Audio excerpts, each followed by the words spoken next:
Okay, thank you, Dr. McIntyre. Can everybody hear me? Can I get a thumbs up or a wave? Everybody can hear me and everybody can see me. So this is kind of it's a little bit awkward because you're looking at me talking to you, but I'm actually looking at all of you from behind. Okay, so if with the people with the laptops open, if you're playing video games, I'll be able to see what you're doing.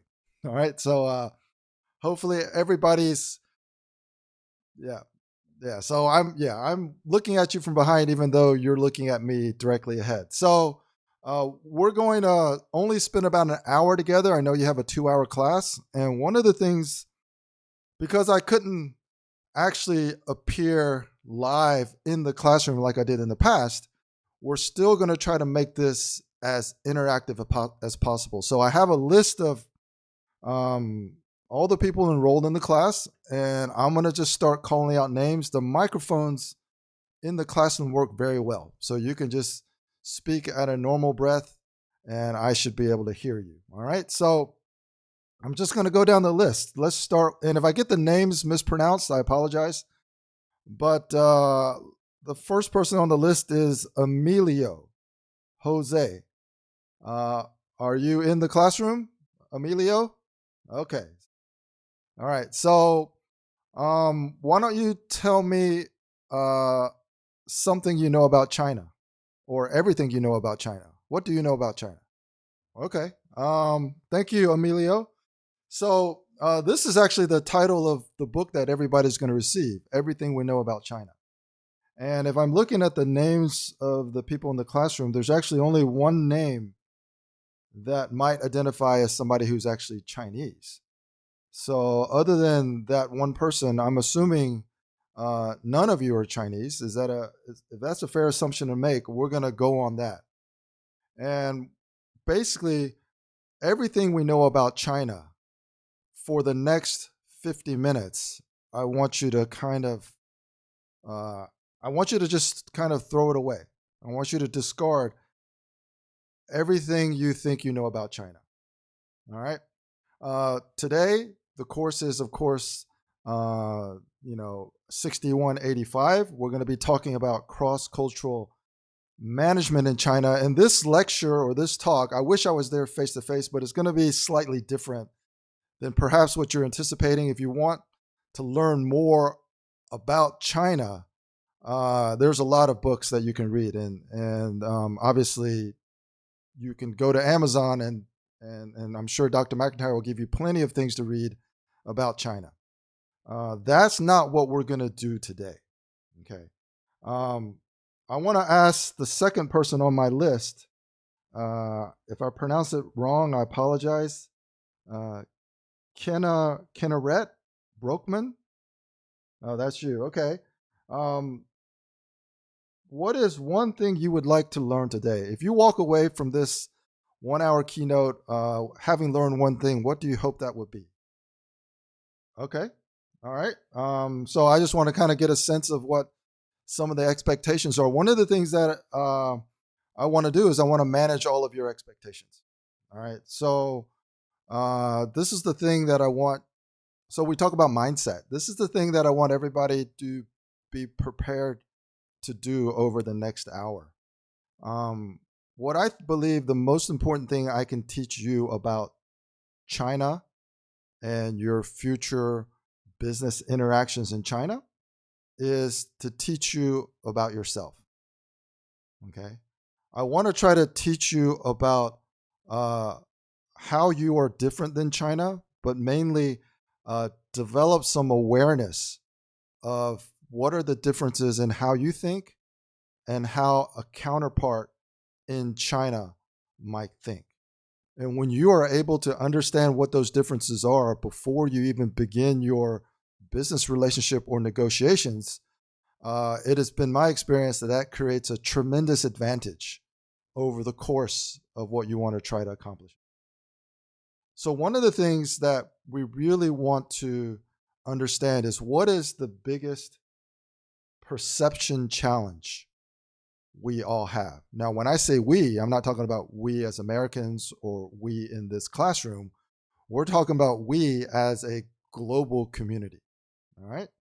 So today's biggest challenge, perception challenge, is if you read any of the news or if you really read other narratives reporting on China, China accuses Western mainstream media of biased reporting on China without understanding its history, culture, and customs. Okay, so this is an accusation that China has leveled against Western mainstream media.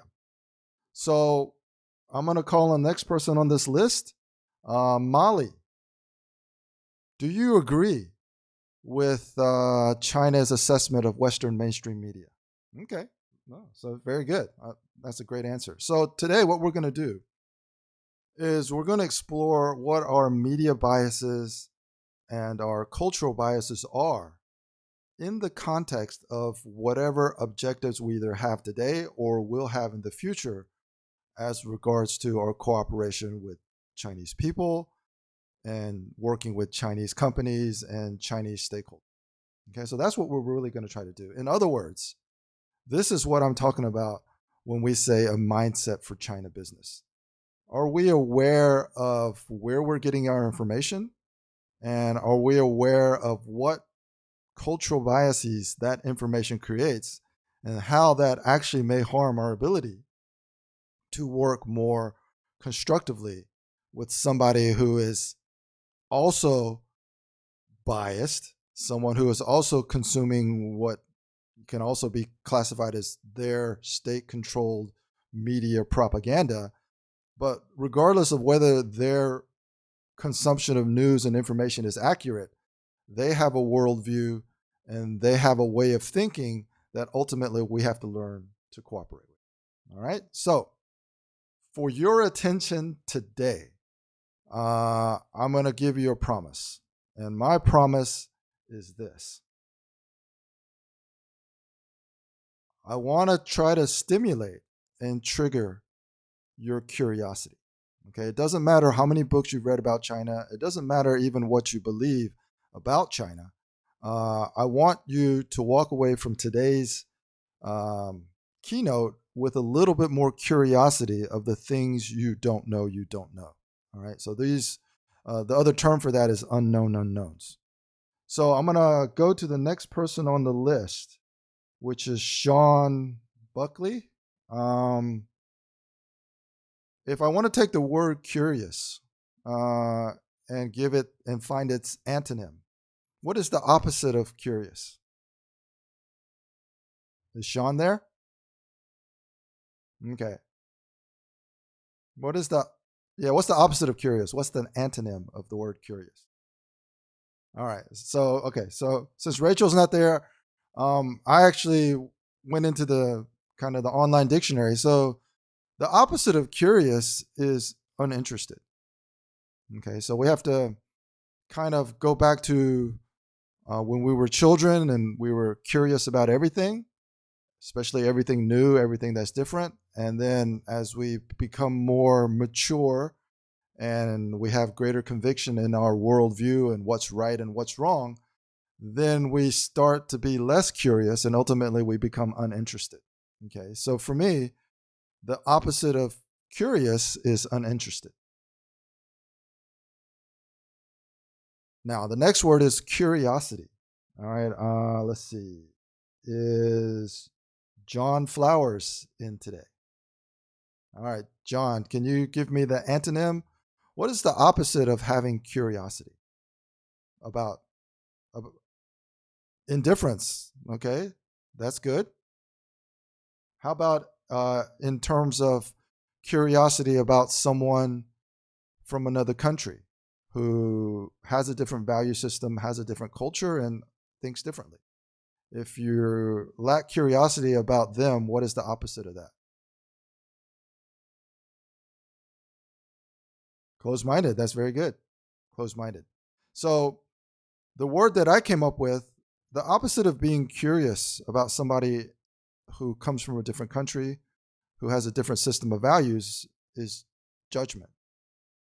All right. One of the things that I've experienced in my 20 years of doing business in China, when Americans or Westerners go to China, They lack curiosity. So they're either uninterested in why things work differently in China, or they're judgmental of Chinese behavior. Now, of course, the things that we read on the news, the stealing of intellectual property, the pirating of movies from 10 years ago, where you could walk on any city street in China and buy a pirated copy of the latest movie. All of that is true. But the question is, how does that affect your curiosity of why they behave that way, or your judgment of that behavior? And the thing that I really want everybody to be aware of is when you go to China and you're filled with the biases caused by the media that you consume or the things that you've read, which in many senses are actually true, how does that come off when you are both uninterested and judgmental of a different system of values in a different culture? This is the primary question that we really want to try to answer today in the limited amount of time we have. And the thing that we want to talk about is cultural dichotomy. All right. So what are the cultural dichotomies? And I know that we're all from different countries, but just assuming, what is the cultural dichotomy of your system of beliefs and culture with that of China? And if you're American or you're Western, then basically the Western cultural dichotomies with China. So I'm going to go to the next person on the list. All right. So what I've come up, again, a lot of these things I've come up with my own definitions. What I think a cultural dichotomy is, basically, it's a contrast that lacks curiosity. Okay. So one of the things that I really hope is a takeaway from today's talk is how important curiosity is when you're working with your counterparts in another country. I mean, not just China, but any cross-cultural environment or any cross-cultural situation. But especially now, if you're an American like me, when you're doing business in China, the lack of curiosity is really what is the cause of cultural dichotomies that we have. Okay. And basically, it's just the contrast of something where we think different. We have a different perspective. We think this is right. They think this is wrong. Or we think, any example in the news, we think, since you're from Taiwan, China thinks Taiwan is part of China. A lot of people outside of China, especially in democratic countries, they think Taiwan is part of the one China policy, but it's a very political question, and Taiwan people govern themselves as a democracy. So it's a cultural dichotomy depending on what your view about that is. What we're not going to talk about is, we're not going to really talk about politics, but what we're going to talk about is, we're going to do an example of a cultural dichotomy. And what I hope everybody learns from this is how different your perceptions may be with your Chinese counterparts and the impact they may have on your decision making when you're doing business with them. All right. So we're going to talk about time. Okay. Everybody knows what time is. Everybody hopefully showed up to this class on the scheduled time of this class. Everybody's allocated 2 hours to be in this class tonight. And then everybody probably has to allocate a certain amount of time to either get home or do whatever they're going to do after this class. This is the function of time. Between Western thinking and Chinese thinking, time is actually a cultural dichotomy. And again, I'm using this only as an example. All right. So what do I mean by that? One of the things I want to talk about is time flows sequentially and linearly. Okay. So we think of time as linearly. 1 minute in the United States equals 1 minute in China. 1 hour in the United States equals 1 hour in China. We can look at our clocks in any culture and we should get the same time. This is how most Westerners or most Americans think about time. It flows in a linear fashion. So I'm going to do an example of this really quickly. In 2007, I came back to Georgia Tech for the very first time, and I gave a lecture, very similar to what we're doing now. I gave a lecture on a mindset to China business, a mindset for China business. All right, this was in 2007. And then in 2008, China had its kind of opening to the world. I mean, it didn't really open in 2008, but it made a big impact when it hosted the Beijing Olympics. Now, that was after I gave my first lecture back at Georgia Tech on a mindset for China business. And then I came back a couple times. All right, so that was me live in one of the classrooms very similar to this one, giving a talk on a mindset for China business. That was in 2010. But you can see I was still using the slide that I created in 2007. And basically it was a scanned image from a Time magazine article that was basically trying to convince business people or Americans or politicians that China actually matters and we should start paying more attention to what's going on in China. Now, this was again in 2010. And then if you look at the linear timeline again, in 2013, the era of Xi Jinping began. Then in 2018, Donald Trump became president of the United States. And basically that's when the US-China trade war really began and really accelerated. And even though we have a change in administration, the US-China trade war effectively never ended and is still kind of going on. All right. Then in 2019, we had the global pandemic. This year, a lot has happened. Okay, so China hosted another Winter Olympics in Beijing. President Xi and President Putin met in Beijing, and they declared that they have a friendship without limits. Before all of this happened, Joe Biden became the president of the United States, so a new administration in the United States. And this is all happening over the course of linear time.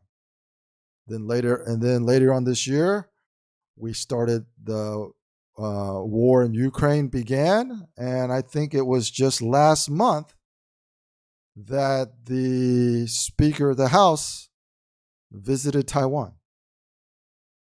All right. So these are just a linear snapshot of what has happened in the last 15 years. And my relationship with trying to enlighten and educate and inform young people or business people about, well, China matters, and no matter what your opinion about China actually is, you should develop a little bit more awareness of what is the best way to cooperate with your counterparts on the other side. All right, so this is a snapshot in 2007. So you can see back then China's GDP was 2.7 trillion. It is now 16 trillion. The America GDP is up to about 23 trillion, but you can see the growth in China's GDP is exponentially greater than the growth of American GDP. So I think Emilio said that he's read that, China is soon going to overtake the United States as the number one economy. All right, so back then, China had 461 million cell phone subscribers. Now it has 1.66 billion. Okay, so, well, China doesn't have that many people, but a lot of people in China carry multiple phones. So now China not only, even back then, China is the largest market for a lot of things that we produce. The largest market for cell phones, largest market for private automobiles. It matters regardless of what is going on geopolitically. All right? And that is something that hasn't changed. But when we look at linear time, like I just described, linear time tells us when, and perhaps even tells us where. But it doesn't really tell us how, and it doesn't tell us why. Okay, so when we talk about any topic, and in this case we're talking about time, we have to understand the different aspects of time and how we perceive it differently. All right. So if you've taken finance or you have financial backgrounds, you know that there is a time value of money.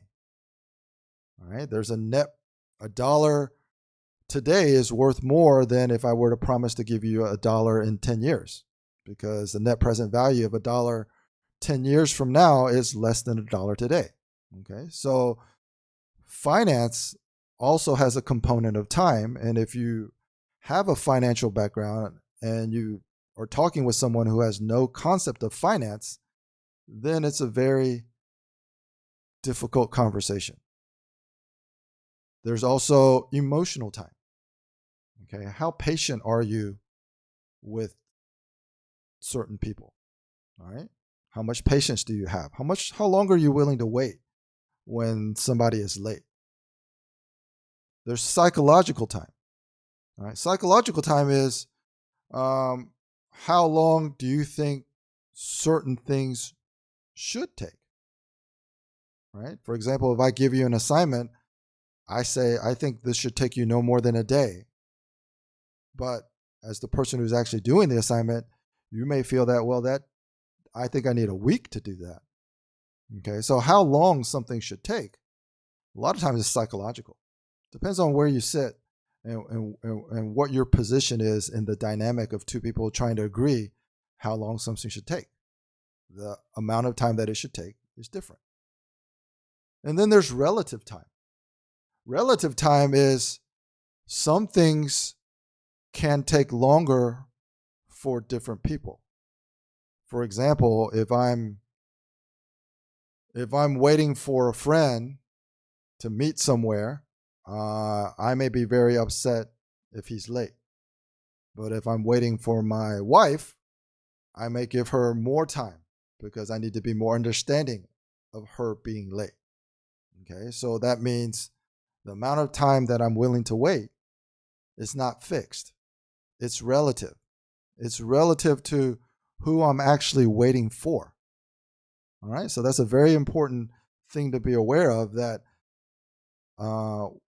some things are not absolute, right? There's no absolute, you can only wait for somebody for 10 minutes. Sometimes it depends on who you're waiting for. And of course, there's personal time, right? Do you have a tendency to arrive early? Are you punctual, or are you fashionably late? Right? That's a personal choice, but it all relates to time. And then one of the biggest things that I feel is a dichotomy when I talk with people from China is, are you willing to exchange time for money, or do you prefer to exchange money for time? Okay. In other words, how valuable do you think your own time actually is? All right. So what we're trying to illustrate here is that there are many aspects of time to consider. And most of us look at time linearly. And then there's a final thing that I want to talk about, and that's China time or circular time. And what is China time or circular time? It's basically when everything related to time feels wrong, then you're probably talking in China time now. And this is what we call a cultural dichotomy. And one of the things that we want to ask ourselves now is, when something feels wrong, when a lot of foreigners or a lot of Americans or a lot of Westerners are doing business in China, they always feel frustrated. They're frustrated with not just time, but they're frustrated with everything that they feel is different or wrong about China? And the question that I want all of you to ask is, when you feel you're operating on China time, are you curious why? Or do you complain why not? Do you complain that the person is making you wait? Do you complain that they have a different concept of money? Do you complain that they want to take more time when you want to do it in less time? Is it a complaint or is it a curiosity? All right. So there are several references that all of you will be left with. We have a very limited amount of time in this lecture. So I want to leave you with as many references as possible if you're planning to do business in China or you're already doing business in China. And again, I'm going to take this concept of time. All right. So it took me 3 years, more than 3 years, to write my first book. All right. It's called The Chinese Honeymoon Period. All of you will be getting a free digital copy of this book. I think Dr. McIntyre will send you the links after the class today. All of you will be getting a physical copy of this book, Everything We Know About China. Okay, so this book took me 3 days to write.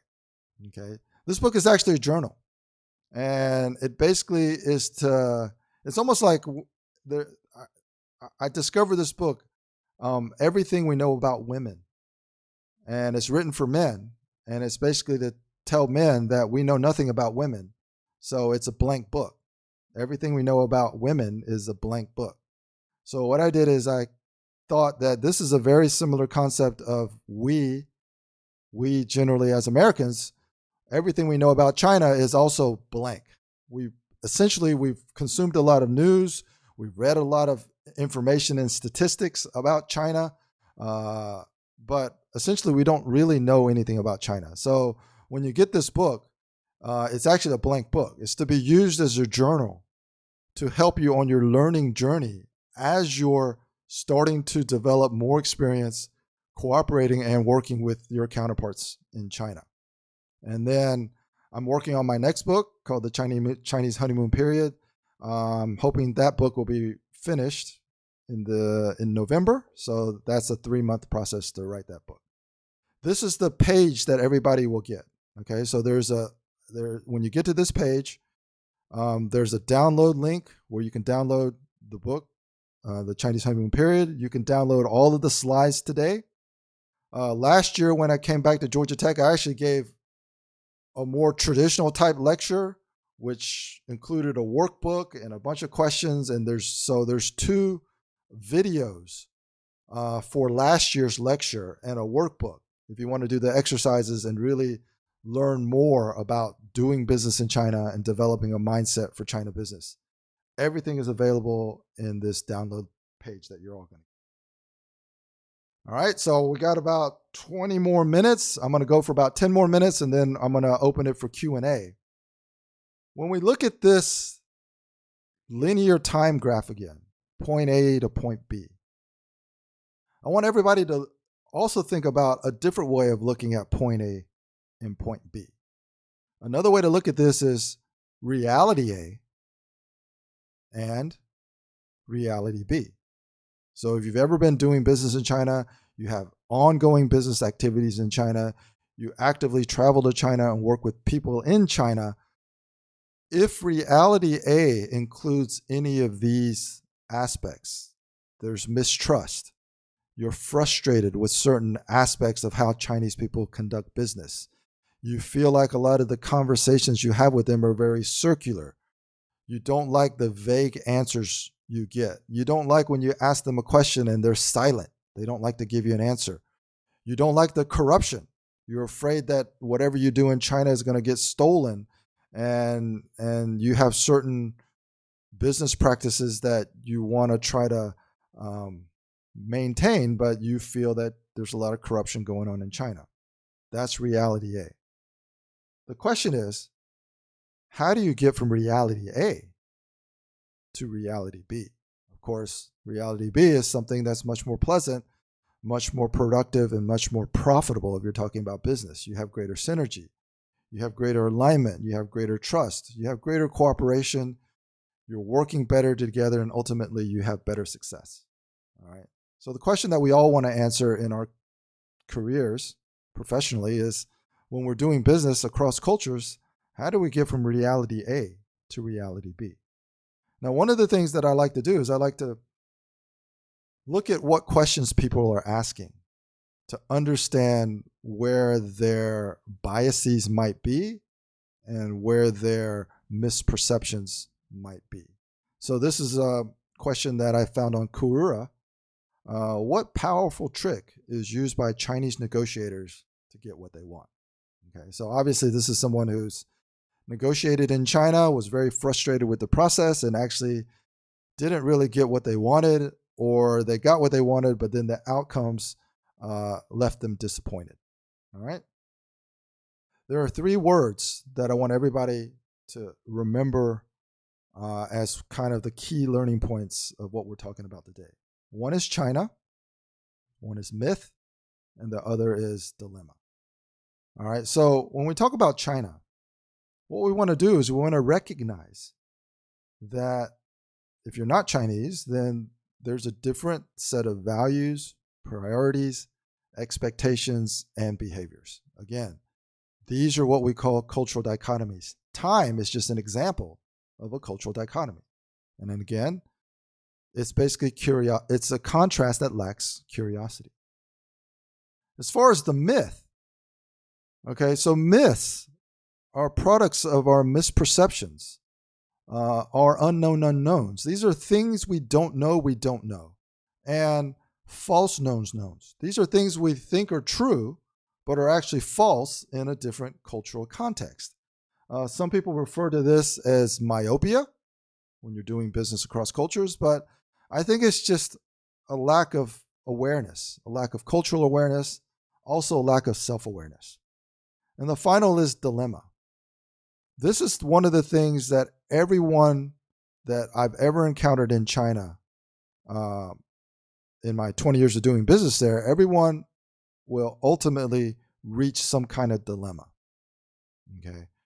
Because there's a lot of things that happen in China from our Western value system we think is unethical. We think it's illegal. There's a lot of things we think about the things that go on in China that sometimes create a dilemma. All right. Now, a dilemma most often is an inability to choose what to do to move forward. So one of the things that I want to highlight is not doing something that's illegal versus choosing to obey the law. That's not what I'm talking about. What I'm talking about is choosing to make progress with your partner in China over the tendency that we all have to make assertions about what we believe, to make assertions about our own set of values, and to make assertions that make us feel better. Okay? Because most of the times, our assertions will result in what ultimately becomes a circular conversation. All right? So if you ever have any feelings of righteousness, you think that you have a higher sense of moral values that you want to teach the Chinese or you want to educate them on. The best example is, I've gone to China and I've met, foreigners in China, and they're very upset that in certain places in China, they still eat dogs. Okay. And they will take that one example and try to convince me to have a negative opinion about China because in certain rural places in China, they still eat dogs. All right. So what that person has done is that person has chosen not to make progress in China with whatever objectives they have. They've chosen to make assertions based on their own values, based on their own righteousness or their own ego.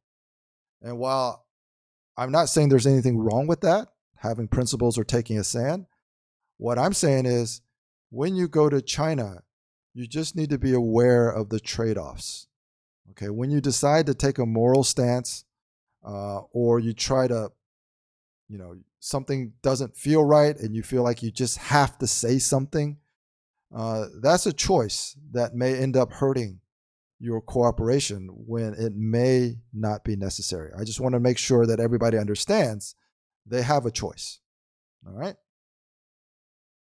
So I'm going to go for another 5 minutes, and then we're going to leave 10 minutes for Q&A. So myths typically reinforce our false beliefs and perpetuate old patterns because they offer explanations and excuses within a preferred or comfortable worldview. So one of the things we want to be aware of is what is our own worldview. Because a lot of times when we have different worldviews, one thing I think we can all agree on is people who grew up in quote unquote communist China and they've been educated through Chinese propaganda and they consume Chinese media, well, they have a different worldview. All right. So our goal is not to tell them they're right or they're wrong. Our goal is to try to create a different pattern of communication, one that isn't based on judgment, but is instead based on curiosity. All right. So China myths are perceptions or misperceptions about Chinese culture, people, and the risks of doing business there that affects our attitude, mindset, and approach, and changes or alters our expectations and willingness to compromise. It typically comes from a lack of purpose-driven curiosity and positive imagination, because only through curiosity and imagination will we be able to create new and more positive patterns of communication. Awareness, actions, and outcomes. The takeaway from today's lecture is, how do you create a new communication patterns with your Chinese counterparts? If you're negotiating and you think you've reached an impasse and you're talking and you're asking the same questions and not getting the answers that you want, well, that's a communication pattern. And if any of you are fans of Tony Robbins and have taken and consumed any of his content, one of the things that you want to do, especially if you want to improve the relationship with your significant other, is to create new patterns of communication. And that's what we also want to do with our partners in China. And that all begins with greater awareness. All right. So what does that mean? We all have our sources of information. We read books. As we said at the beginning of today's lecture, we consume mainstream media, and we may be skeptical, but generally we may be unaware of how that's influencing us. So what our sources get wrong, or perhaps out of context about China, that will generally lead to what we get wrong. But it's not what we get wrong about our understanding of China. Nobody really honestly believes that we don't understand Chinese behavior and how it has a negative impact on things that we care about. For example, their militarization of the South China Sea. That's a fact. Okay. What we get wrong isn't in the fact that China is militarizing the South China Sea and they claim it all. What we get wrong is our attitude and approach toward China or towards Chinese people, given the fact that they have decided to militarize the South China Sea. Okay, these are our China myths. And whatever that formulation is on the information we consume and the conclusions that we get, awareness leads to actions. These are the decisions that we make. These are the choices that we make. Okay?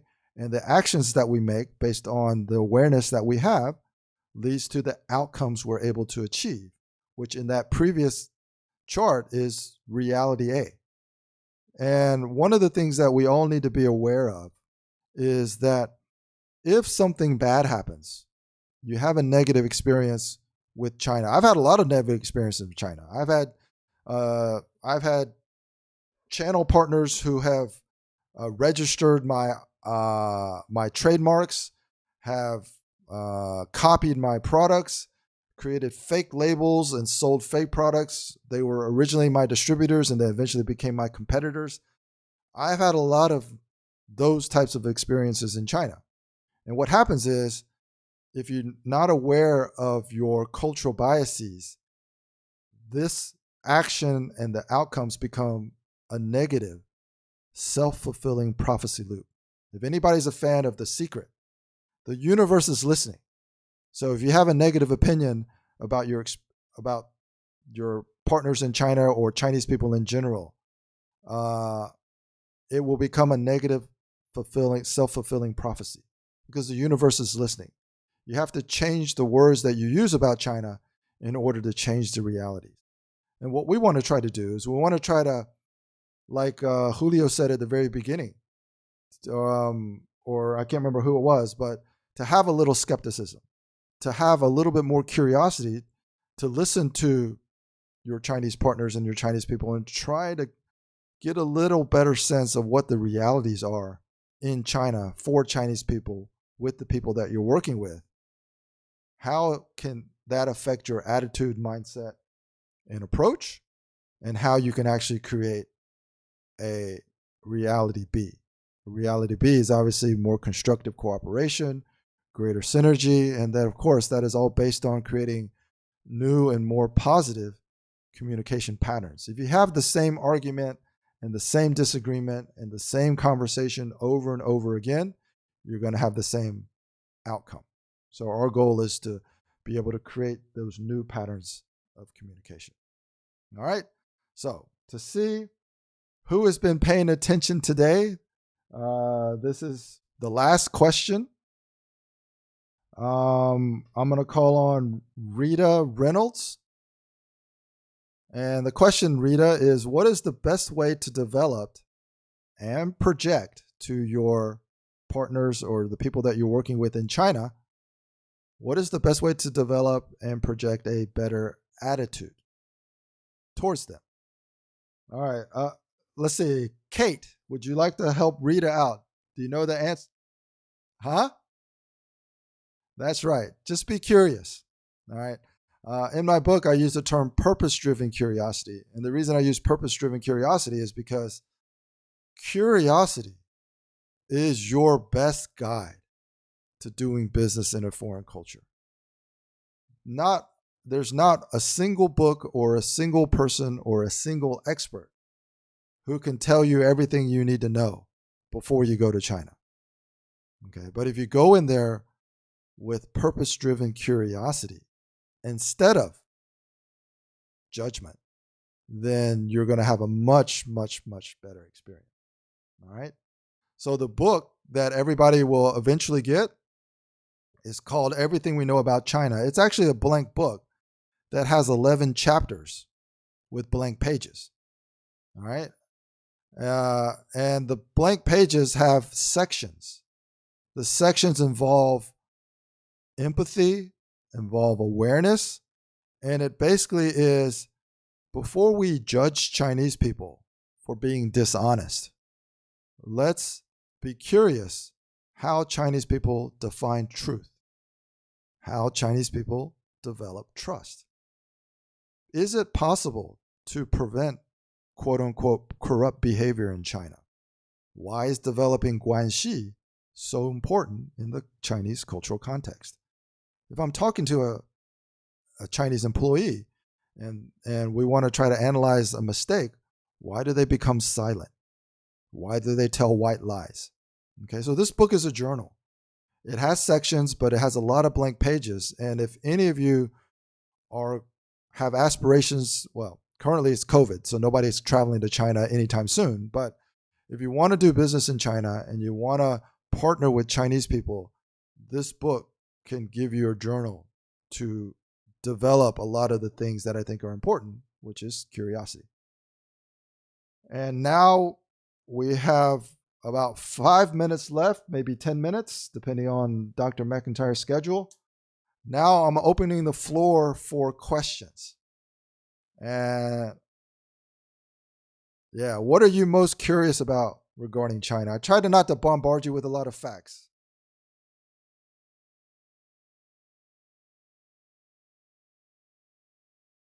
Yeah, so given that we're limited on time, there's a very famous book that I'm sure everybody's heard of. I think the book is called "Men Are From Women are from Mars and men are from Venus. Has anybody heard of that book or read that book? Okay, men are from Mars, women are from Venus. Okay. So the best way that I can describe, so men are from Mars and women are from Venus. The reason that that book is valuable is because it helps men understand women, and perhaps it helps women understand men. And that is important because the most basic relationship in society is between two people who are going to be married, who might be a man and a woman. I don't want to get political with the gender debate right now, but generally speaking, uh, men don't understand women and women don't understand men. Yet it's one of the most important things that we all need to understand. At a geopolitical level, Chinese don't understand Westerners or Americans, and Americans and Westerners don't understand Chinese people. But this is probably the most important thing for people to understand. It doesn't mean because women don't understand men and men don't understand women, it doesn't mean they don't get married. It just means that a lot of the marriages end in divorce. The same analogy can be projected on your experience in China. Whether it's the German companies doing business in China or an American company doing business in China or even a Japanese company which has an Asian culture, they still have a completely different set of cultural values when they go to China. And ultimately, the mindset that I believe works the best is imagine the importance of the relationship as if men were from Mars and women were from Venus when you go to China, and you want the marriage to last. And if you can do that, that's going to help you. It's really about, there's so many examples that I can give Dr. McIntyre about things that we encountered when we're doing business in China. One of the things I kind of hinted at it, and I'll just take this experience from when I worked at a German company. The number one complaint that my German colleagues had, because they had a factory in China, so they had to deal with a lot of Chinese factory workers and employees and a lot of staff. The number one complaint that the Germans had when we were having a beer in our, in our expat bars in China where it was just us, the number one complaint that they always had, it didn't matter which German it was, is they always complain when they ask their Chinese employees questions, they can't get answers. That is the number one complaint that they have. And one of the things that the Germans never figured out is they never figured out how to change the question to get the information that they need or the information that they want. And I'm not going to be able to give you the answer here, but the reference materials that Dr. McIntyre has given all of you, the book, if you can see this on the screen, everybody is getting a copy of this book. Okay. And this book basically highlights 10 Chinese cultural concepts that I think everyone should be more curious about if they want to be successful in China.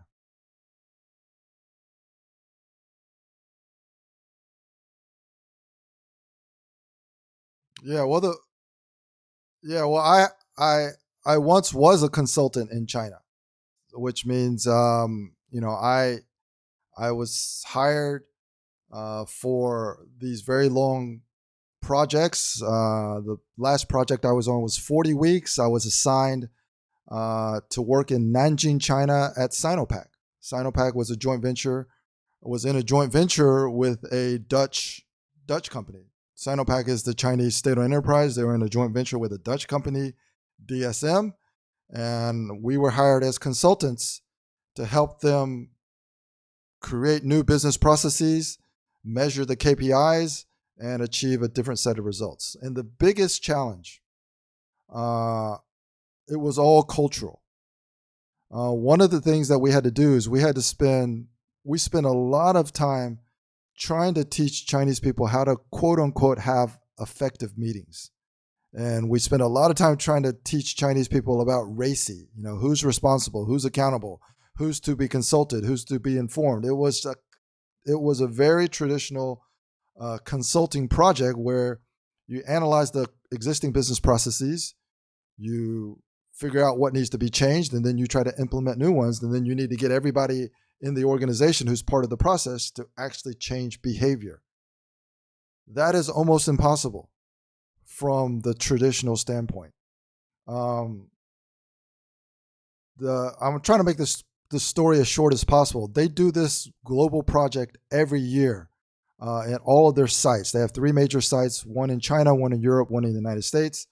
Every year, this project implementation in China fails. Okay. The reasons given was they didn't have Chinese-speaking consultants, and that's how I got to join this project. And I spent so it was a 40-week project. I spent the first 2 or 3 weeks arguing with the consultant that was hired to implement the change, because they were trying to implement processes that I knew would not work. And ultimately, what made this project a success is I spent the first month not worrying about the KPIs, not measuring what needed to be done, and developing, I know it's an overused term, but developing Guanxi, developing relationships with the key local decision makers. So I was working on the commercial excellence work stream. My work stream counterpart was the vice president of marketing and sales.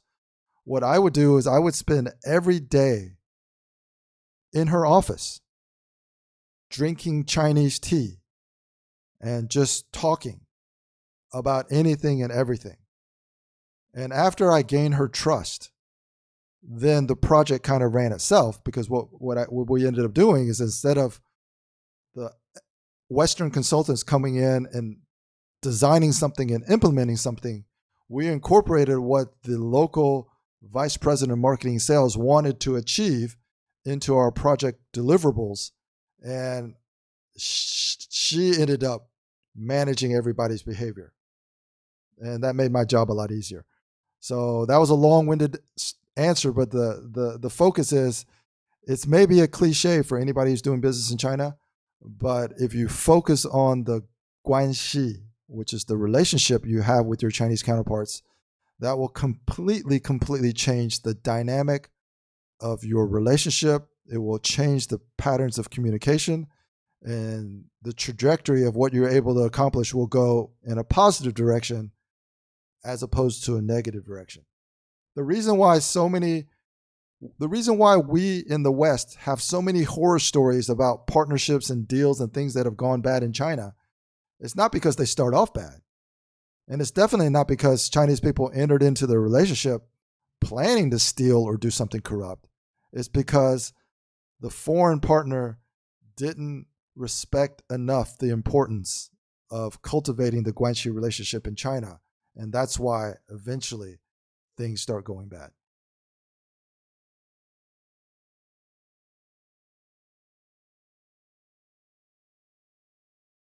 Yeah, so I'm going to try to explain this. That's an excellent question. So I'm going to try to explain this in a very practical sense. Okay, the purpose of developing any business relationship, whether it's in China or just here in America, the whole purpose of developing a business relationship, cultivating that relationship, playing golf, for example, is to gain or to develop greater trust. Okay. Now, what I want everybody to know is trust is a Western cultural dichotomy with the West. All right? Because we as Americans have a fundamentally different definition of the word trust and also the word truth, but let's just use trust. We have a fundamental definition of the word trust. Guanxi is actually what fosters greater trust. Let me explain what I mean. If you ask most Americans who were born and raised in the US like me, what type of person do you trust? Okay, I would probably say I trust someone who is honest. I would trust someone who is hardworking. I would have a tendency not to trust selfish people, uh, and and and so there's a whole category of of of characteristics of people that I would likely trust. Okay, I would trust people who aren't greedy. I would trust people who are hardworking. I would trust people who are honest. There's a whole bunch of things that you could fill in the blank of people that you can trust. If you ask the Chinese person who they trust, they would answer very simply, I trust the person that I have the closest Guanxi relationship with. And that's it. They don't care if you're honest. They don't care if you're truthful. They don't care if you're ethical. They don't care about anything except do they have a close Guanxi relationship with you? And that's the best that I can explain the importance of Guanxi in practical terms. It's actually the replacement of trust, because without Guanxi in a Chinese business cultural context, there's actually no way to even achieve the equivalent of trust, which is what we're trying to achieve in all of our business relationships.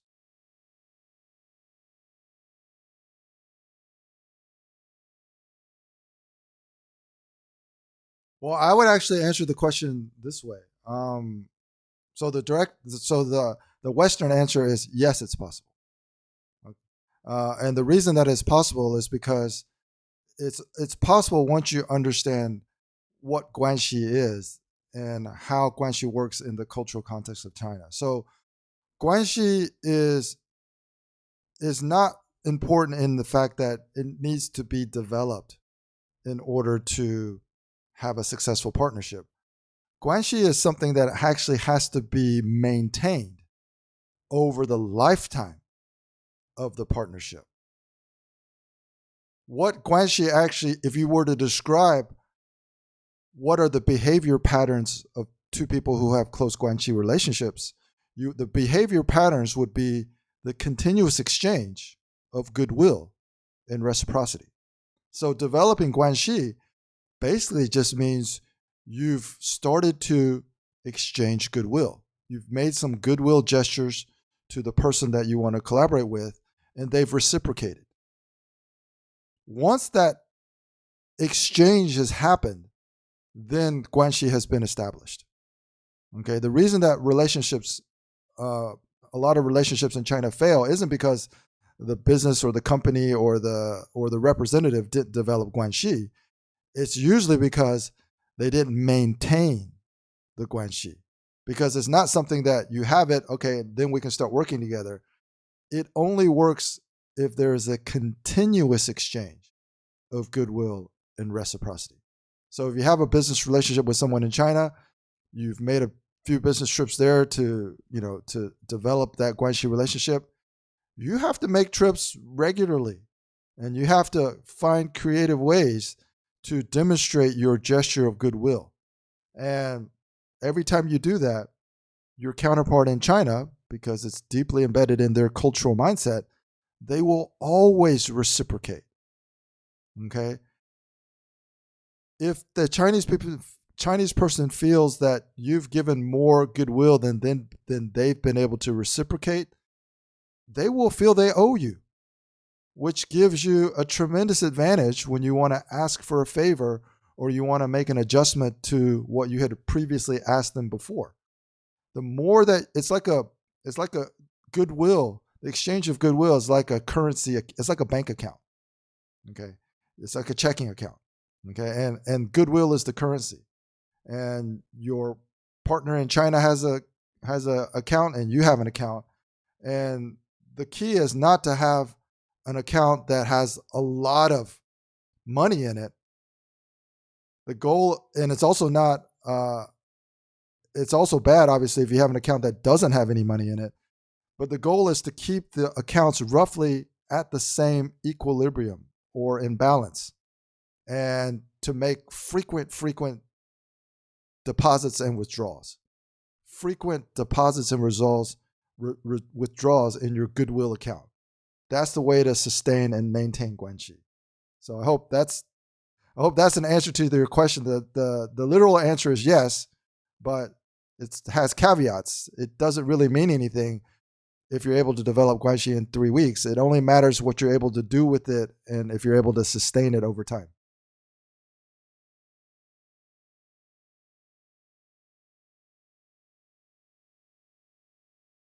Yeah. So when everybody gets a copy of when everybody gets a when everybody gets a copy of this book, and when you send them the link and they're able to download everything in this book, they will have all of my contact information, and they will have access to even the online course if anybody's interested in. And we have a a China mastermind community that all the students are welcome to join too.